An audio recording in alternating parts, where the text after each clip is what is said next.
What's up, guys? It's Chance Shaw. I'm here on the Best Damn Arm Wrestling Sports Show. I've been arm wrestling now 6 years from Orlando, Florida, and I'm here with. Kyle Depew. I'm from San Diego, California, disciple of Alan Fisher. I've been arm wrestling since 2014. Yeah, and you got Reza Dilmaganian from South Arizona. Scott Wynn from Southern California. What's up, fellas? How y'all doing? Good, man. Good. How are about you? yourself? Good, man. Good. Can't complain. So, Chance, we're going to start with you. So you said you've been arm wrestling 6 years? Yeah, six. Yeah, 6 years. So April 2015 is when I had my first competition. Nice. And how'd Yeah. you get into it? Was your dad or? Yeah, so my dad was a power lifter. His lift was always bench press. So we went to Europa, the fitness expo. He wanted to enter in just bench press, but they only did bench press deadlift. So he was like, well, I don't really want a deadlift. So arm wrestling was going on right next to it. He entered in arm wrestling.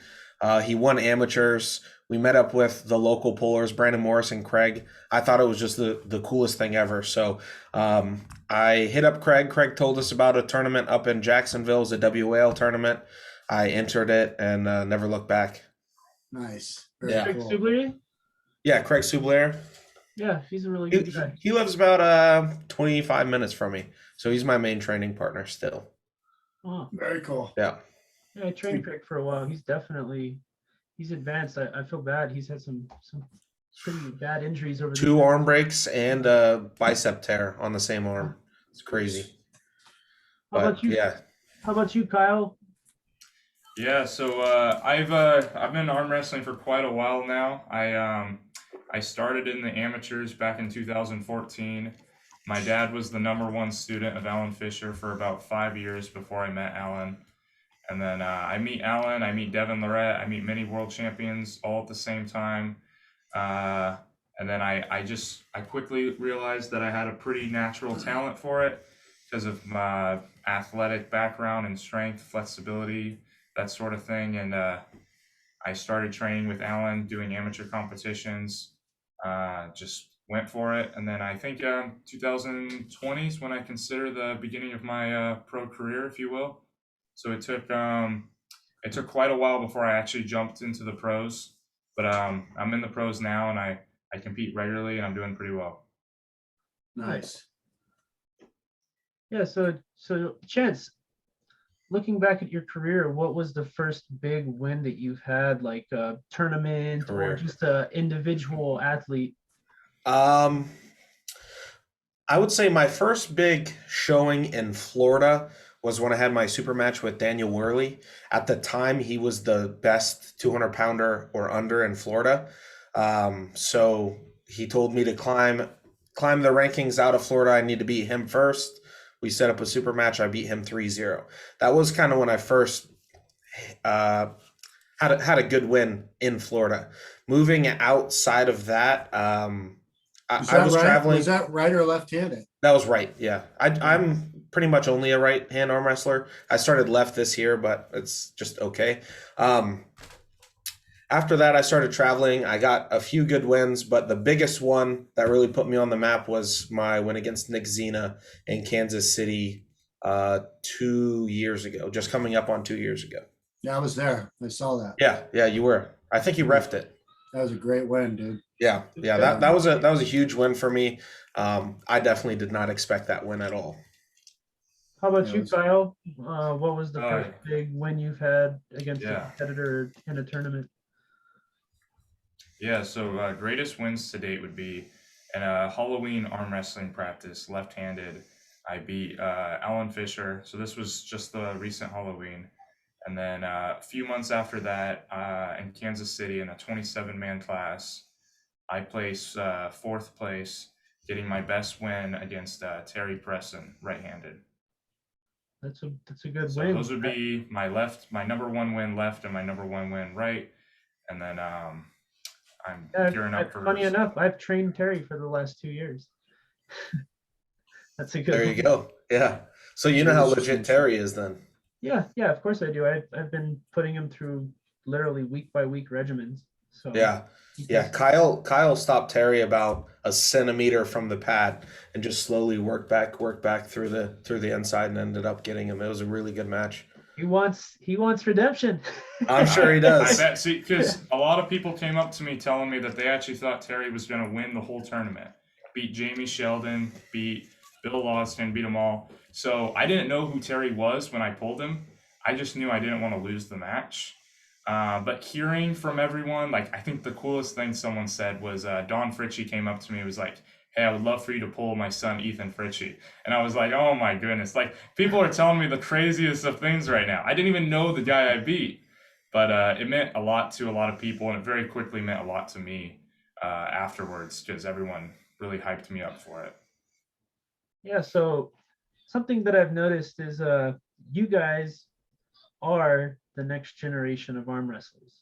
Mm-hmm. What do you feel about the sport? Looking back at the history, what do you feel like? Are you encouraged? What do you feel your guys' future is in the sport? I guess I'll start. I feel encouraged by recent events as far as where I think I can go in the sport. I think we're getting to a really cool point in arm wrestling where through social media, a lot of high level arm wrestlers are going to be able to make a living, make a career out of arm wrestling. And in North America, that's not really something that we've ever had. So as someone that just started on YouTube recently, just like you guys, and someone who's building content, it is encouraging to me that, maybe one day arm wrestling can be a career. Not now, but in the next 5-10 years, I think that's realistic. You have guys like Michael and Devin that, that's their entire living is arm wrestling. So that's really cool. How about you, Kyle? Yeah, I would say the same. It's a huge motivational factor for me. But honestly, Reza, I think you've known this for a while. I've had big dreams in this sport ever since I was really young. I wanted to be what a lot of people thought my dad would become, like an elite arm wrestler who originated from Alan Fisher. And I would say my main goals in arm wrestling, I would like to fulfill in the next few years.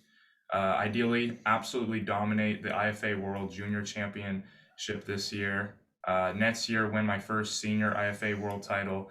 Then the following year, win my first senior WAF title. And then from there, I would feel very fulfilled and completed as an arm wrestler. I would love to keep going and doing tons of stuff, compete in some type of open event, maybe the Zalati. But honestly, I'm sacrificing so much in my life right now to try to make these goals happen.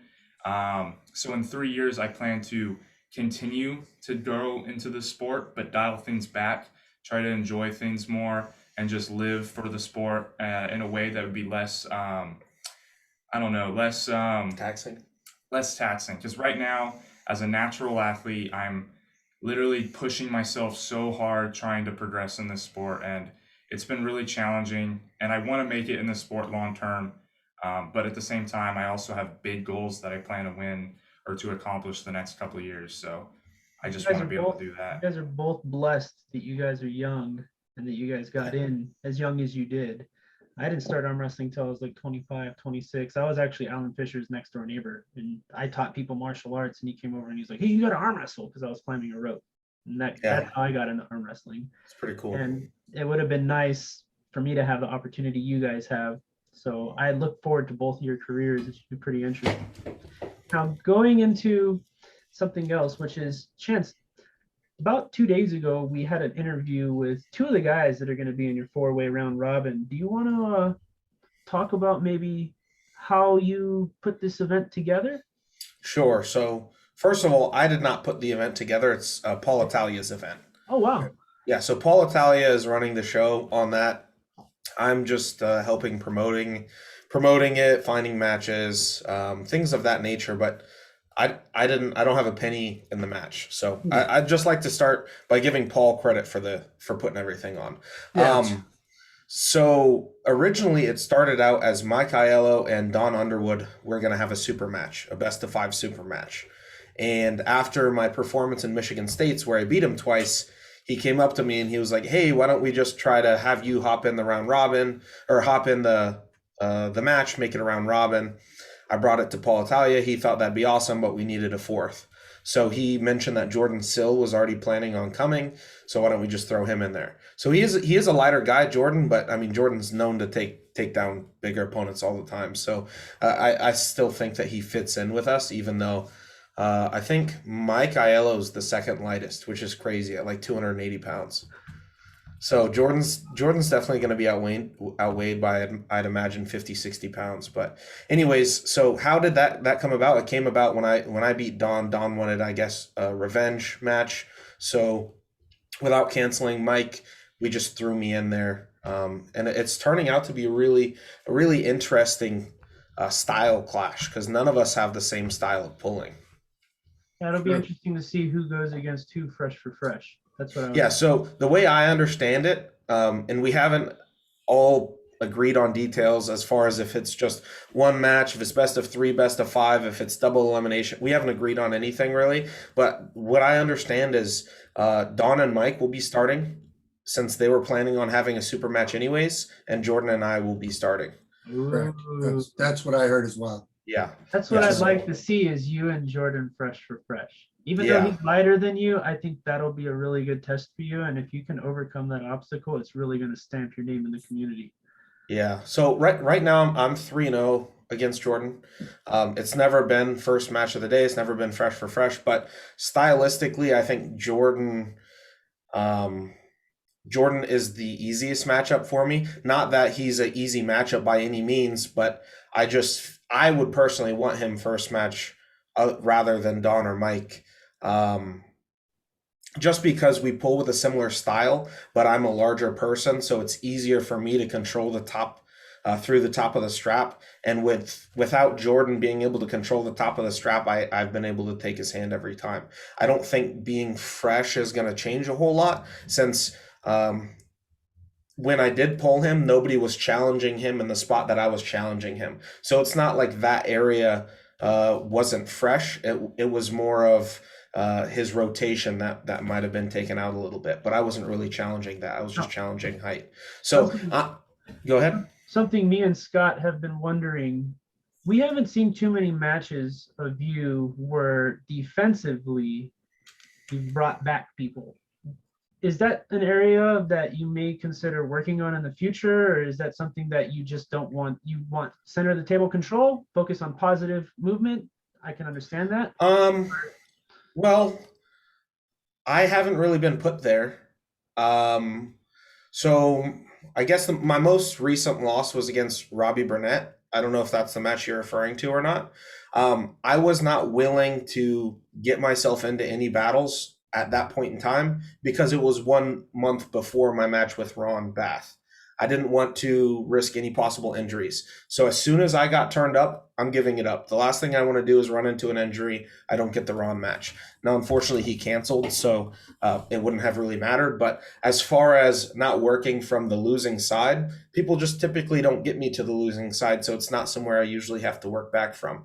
Now, when Don Underwood and I pulled at Michigan State's, he hit me to the losing side. I had hand control, and he elbow fouled 4 times. So I can't really control whether or not he's going to elbow foul, but I did feel comfortable in that position that I was going to work through it. Ron Bath, for example, I hit a little bit. He dragged me to the losing side. I pulled it back from the losing side. I don't know if you saw that match either. But I do think it's something I'm capable of doing. It's just not something that gets tested as often. Of course. Yeah. And Kyle, what's your next event that you got coming up?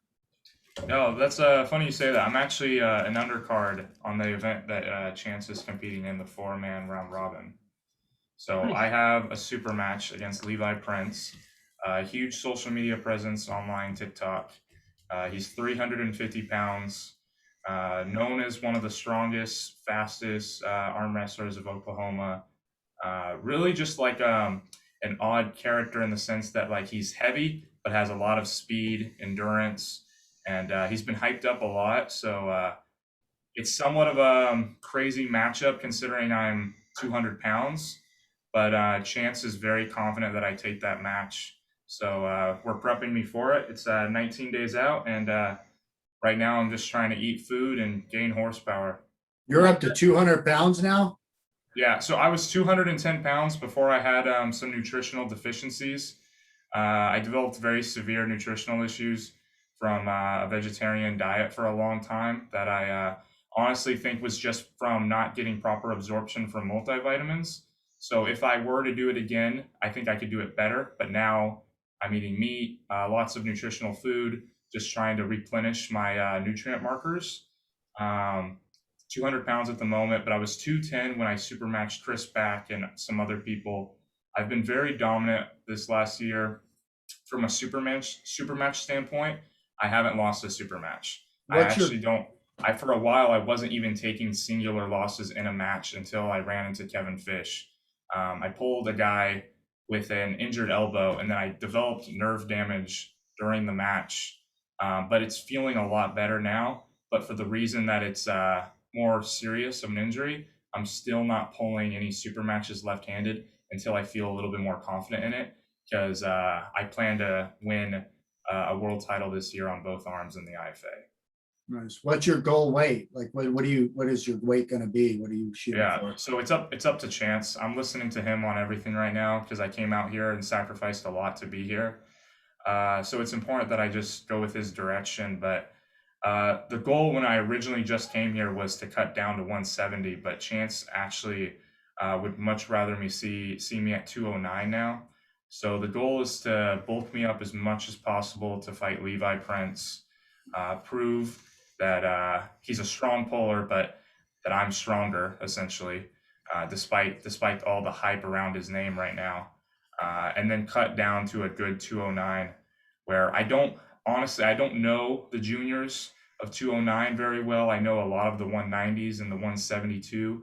I felt very confident against most of them, but 209 is a different weight. But if I come in strong with a good mindset, utilizing everything I've learned from Chance, Alan Fisher, Derek Smith, I do feel confident that I perform well at that weight still.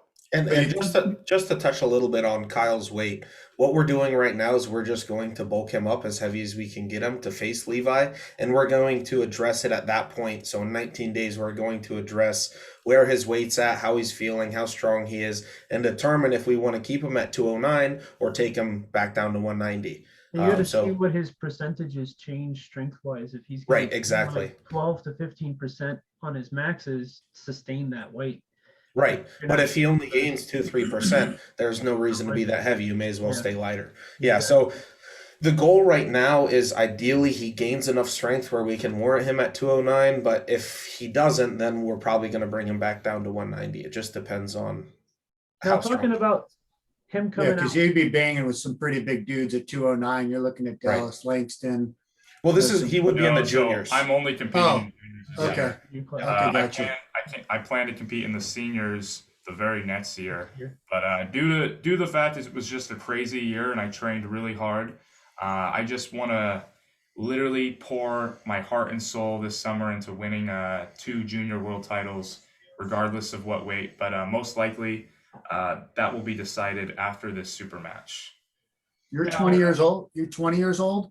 Yeah, so I just turned 21 years old, so I'll still be pulling in the juniors. Okay, gotcha. Now, what are you guys doing to prepare Mhm. Kyle and yourself, Chance? Are you guys Now, doing? hold on a sec. I want to Chance. What's your ideal weight? Like, are you just trying to get as heavy as possible, or I'm trying to get as heavy as possible, and it is tough. I don't know how these guys walk around so heavy. Like some serious supers like Jerry and Levon, I don't know how their bodies can keep up with it. I'm trying to touch 300 pounds. I'd like to hit 300, like ideally today, and then hold on to that 300 until the day of the tournament, and then address my weight from that point. Probably taper it a little bit lower and bulk up for big events. Right now, yesterday I weighed myself. I was like 297, so I'm right there. right What are there. you eating calorie wise? Do you know? Just literally I as haven't much as been possible. tracking it. I'm just force feed. I'm not doing it the healthiest way possible. Yeah. I'm just eating Just trying to stack everything. on as much as you can. Yeah. Yeah. So last few days of he's been trying to force feed me. It hasn't been completely successful because we've just been so busy, in and out of the house, just non-arm wrestling related stuff, arm wrestling related stuff, just all sorts of things. We usually do very large meals with every meal. Literally just eat till we're about to throw up. and then a little bit more afterwards. Yeah, right? just honestly, it's been awful, Reza. You have no idea. And then Oh, I we don't do. get Trust to me. do something maybe not eat as Not much. anymore. It's one of those things where we're gonna get really good about it because Chance was doing really good before I came here. It's just been more challenging the last few days, but we're getting into the groove of things really well. Yeah. And You the guys will training find- that we started yesterday, yesterday was the official first day of the camp, and it went really well. And I'm picking up Brian LaFerry from the airport tomorrow, like at 1 a.m. in the morning, because he's coming in to help me train. All my for the students are coming to you, Chance. You're doing something. Yeah. Yeah. I'm winning. I guess people want to know what's up. Funny enough, right before you messaged me to get on this podcast, Reza, I actually thought I was picking up Brian LaFerre at that moment. I read the thing wrong. I was literally I'm at this girl's house. We prepared everything for him. We had his bed made, like everything. We're literally about to walk out the door, and I just have this like instinct. I'm like, wait, I should check it one more time. And I look, and it's like departing Wednesday, arriving next day. You And just I'm need like, rest, Bubba. You just need rest. Yeah. You just got a time change. Yeah. yeah, The time He you does eat need is rest. different. I The do time need you rest. eat is different. You know what I mean? When I went to Florida, it was like my meals were at an earlier time. It kind of fucked my stomach, you know, and Yeah. Yeah. you're trying It's to find the been crazy. groove. Give it a week or But- 2 weeks, you'll find the groove. Yeah, Only- and he has 2 months, so plenty of time to get acclimated. Yeah. It's only 3 hours, right? Yeah, but I have really bad jet lag and just I have a hard time adjusting. The first couple times I came to Florida were rough the first couple days, but luckily I always came with enough time to get ready for whatever competition or super match that I had going on here. And then when I was flying and traveling like every week or every other week, the jet lag stopped bothering me. But then a month or so passed, no travel, and now this one I guess just ended up being a lot for me. Going back to your guys' preparation, table time Yeah. or wait. So the way that we're gonna be doing it, it's not exactly what Krasimir does, but I talk to Krasimir a lot. I don't know if you know how he trains, but he Okay. trains like Yeah. 6 hours arm wrestling a day or arm wrestling specific movements. Yeah. Yeah, it's either with a sparring partner or if he doesn't have one, it's just cable movements. Yeah. So I am going to implement some of that. So table time every single day, 6 maybe 7 days a week. We'll just have to determine how our arms are doing, but also gym 5 to 7 days a week. So I'm just trying to overload us to find out. I know what I can handle. We need to find out what Kyle can handle. So far, he's been responding well, but today is only day 2, so we'll kind of have to mess with it from there. We're in a situation where we're so young. We have a lot on our side as far as recovery goes, so we can train a different style than most arm wrestlers, I would say. And how much time for recovery you guys thinking you're going to give yourselves before the event? I always like to take 1 full week. Smart. Yeah. Yeah. So that's what I plan on doing. I'll probably my last full training day will be the Friday before, so like 8 days before. I might do a little bit of light gym stuff Saturday, Sunday, and then that'll be it. Now, do you focus on cadence at all? Because I see that you're pretty explosive puller. So do you have like a cadence day? No, Okay. not at all. It's just timing. It's just watching the referee and predicting the go. Now, do you prefer the side of the table that you're facing the ref? Is that something I do. you fight for? Yeah. Hmm. Of course, but that's mostly because of the strap. Yeah. Yeah. I don't like the buckle. Even though fair strap, it evens it out for the most part. I still don't like the buckle on my hand. I've won with it. It's not like it's an unwinnable side, but just whenever I'm on that side, I can face the referee. I can turn my. I heard you guys talking about how my shoulders are always unsquare, right? And that is true. I do that to some degree, but it's only whatever the referee's going to allow, right? You gotta take what they give. That's the reality. I've competed at WAF, so I know how to be straight. I know how to compete straight. But if the referee is going to allow all opponents to turn their shoulders, why wouldn't I do the same thing? Yeah. Right. And if you watch videos from different angles, it looks like I'm straight and the opponent is cockeye. So it really just depends on what angle you're watching it from. But yeah. Well, as you may know already, I don't know if you know or not, but I'm probably going to be the referee. Yeah. Well, and look, I beat Nick Zena with you as the referee, so clearly I'm capable of competing. I know you can set up fair. There's no Yeah. doubt about it. I Yeah. don't think there's an issue. Well, none of us are going to set up fair. But we're gonna just take a little bit less, right? Right. Yeah. Yep. Yeah, so if you were to choose, we were actually just on a Gary Roberts show and they asked a pretty interesting question. I want to throw it at you. Mm-hmm. Rigid rules or flexible rules? Is there a third option of middle ground, or is it one or the other? No, there's a middle. Yeah, Okay, yeah. because That's so what I I like more strict rules. What I don't like is like micro fouls being called. I think that ruins matches.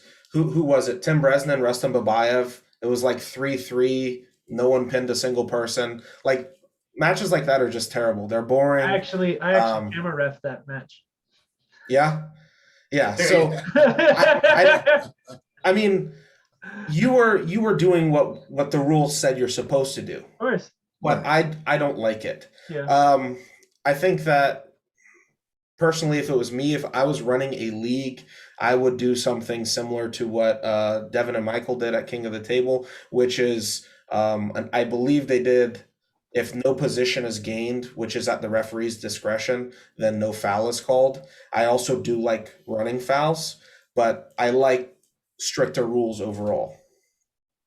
Yep. I agree 100% with all of that. Yeah. Yeah. Running fouls keep things interesting too, right? Because if someone gets a foul, let's say Kyle and I are pulling and Kyle fouls and gains position, I can just choose to let that match go and start over, or I can fight back from it. So it kind of gives me an additional step of strategy on what I want to do, which I Yeah. really. Yeah. And I like the fact, like, it's not like football, but you can decline the penalty. You know what I mean? It's like Right, you elbow exactly. foul and I still win. I don't care about your elbow foul. I won the Exactly. match. Yeah. Right. Yeah. Much simpler. Yeah. Question to Kyle. So when you got into the sport, Mhm. you started training with Alan Fisher. What did you learn from Alan? See, Alan was literally always there, always a resource. I felt like I was learning pretty much just all the basics about trying to maintain a strong wrist, rise, pronation, keep everything tight and connected. Alan was always there. I was very much so his student, a disciple of his. But it definitely wasn't just Alan that took me along that path. But I would say Alan over the years, especially in the last year and a half since I came back in the sport, has just been always working with me on how to prepare mentally, how to develop faster cadence, how to heal for super matches, how to literally everything I could possibly think of. Like I would get injuries, really bad injuries too, because I'm actually pretty injury prone, I would consider. He was always helping me rehab injuries, get around it, how find new ways to pull. So especially the last year and a half, Alan's been such a crucial resource for me. So I appreciate everything Alan's done for me from the age of 14 till now. No, Chance, your table IQ is definitely pretty well developed. We've seen it in your matches in the last few years, how you've just essentially taken people by storm. And you have this upcoming match. Now, where did you develop your table IQ? How did you, was there a YouTube. particular YouTube? There wasn't a particular puller you trained with that? No. So when I first started in Florida, not to throw all the Florida guys under the bus, but I'm gonna throw them under the bus anyways. When I first started in Florida, people would practice with me for the first couple months, and then nobody would pull with me because I started pinning them at practice. And in Florida, everyone had the mentality of, well, I don't want to make my opponent better, which I thought was stupid. So I literally got all my friends in my friend group to use two arms. I pulled with them every single day. I watched YouTube videos trying to figure out why someone is doing something, what their opponent is doing to respond to it. What every little adjustment I can envision, I want to be able to apply myself because I don't want to leave anything on the table. That you means go ahead. Well, I was just going to say you had the matchup with Justin Bishop, and that seemed to be like a turning point, from what I recollect. I don't know, it could be wrong, but it just seemed like that little fire underneath you that made you really want to excel faster, Yeah. sooner. Yeah, well, I just learned some things from Justin. Like every time I pull, if I lost especially, I'm taking whatever my opponent did and I'm trying to figure out what they did, and I'm trying to either use that myself or figure out a way around it. And one thing that Justin taught me about was thumb pressure and using your thumb to bring your webbing up. So it's something that I always kept an eye out. So no one is ever going to get pushed my hand down to get their webbing higher on me ever again. I just don't think it's going to happen. Another thing he did, if you rewatch the match, is when I got a good grip, when he felt his wrist was compromised, he took the strap off and walked away. And then he got the strap reapplied. Now, typically that'd be a foul, but Travis was reffing. It wasn't a foul. It would have been his only foul anyways. It wouldn't have changed the match, but it's still something that I learned. If I'm uncomfortable, maybe it's a better option to take the foul. Sure. Definitely. Or false start, get a warning, and then take the strap off, right? Just figuring out little nuances. But yeah, pulling with Justin was a big one. Going to WAF, that was a big one. Just getting to pull with pullers from all over the world. You kind of see every region has a different style. So learning that kind of helps with development. But one person that helped me a lot is when I was very first starting, right before I went to California for my match with Cody Hadley. I was like 10 months in the sport. Matt Mask reached out to me and he was like, hey, I think you'd be perfect for the low hand top roll. And then he kind of sent over a few videos explaining how to do it and what he does. And I kind of took that and ran with it. Now, we don't pull the exact same, but that's where I based my style off of. All right. Very cool.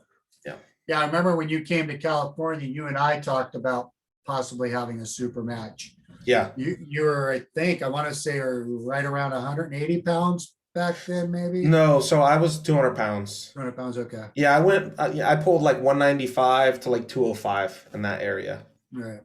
Yeah, Okay. the lowest I got to ever was 180 for Worlds, because in the youth category they only had 176 or 176 plus, and so I was 240 6 weeks out, and I'm like, you know what, I'll just make 76, and then I missed it by 4 pounds. It was a terrible decision. Oh. So I weighed 180 pulling the open weight category. It was so That's stupid, harsh but reality. yeah, I was sitting in the sauna like blacking out, like 3 hours passed by, I lose 0.1 pounds. That was I'm like just me going I to have to Cody stop. trying to cut to 138, walking around Yeah. at 165. Yeah, some things are just unreasonable, especially for a 17-year-old kid. It was too much. I had a 12-hour flight and then I got to sit in the sauna for 12 hours. It wasn't happening. So, but I learned a lesson. Kyle, That's good. we only have about 3 minutes left, so I'm going to throw each of you guys a question. Mhm. If you guys could put a target on anybody's back, who would it be for you? The next person that you want to beat, the next victory you want to take. Gotcha. Oh man, that's a good one. Because most of mine I'm trying to come up against silently, but if I had to name one, I'll say a good buddy, Bill Wadston. I do think that I currently possess all the tools required to beat him. It's just an execution thing. I think I need to, one, develop a little bit more strength and power to make that match doable, but just get a little better at the execution. But then, that's really a contingency on the fact that I pull lightweights in the future, which I would like to, but I just don't know at this time for sure if I will. Right. How about you, Chance? Who do you got? We got just a couple minutes. So it depends on if I win this 4-way round robin or if I don't. Because if I win, it tells me I'm ready to test myself against what I view as the true elites. And if I lose, I'm not quite ready for that. So let's assume I win, because I'm assuming I'm going to win everything. I would love to pull Jerry Carteret.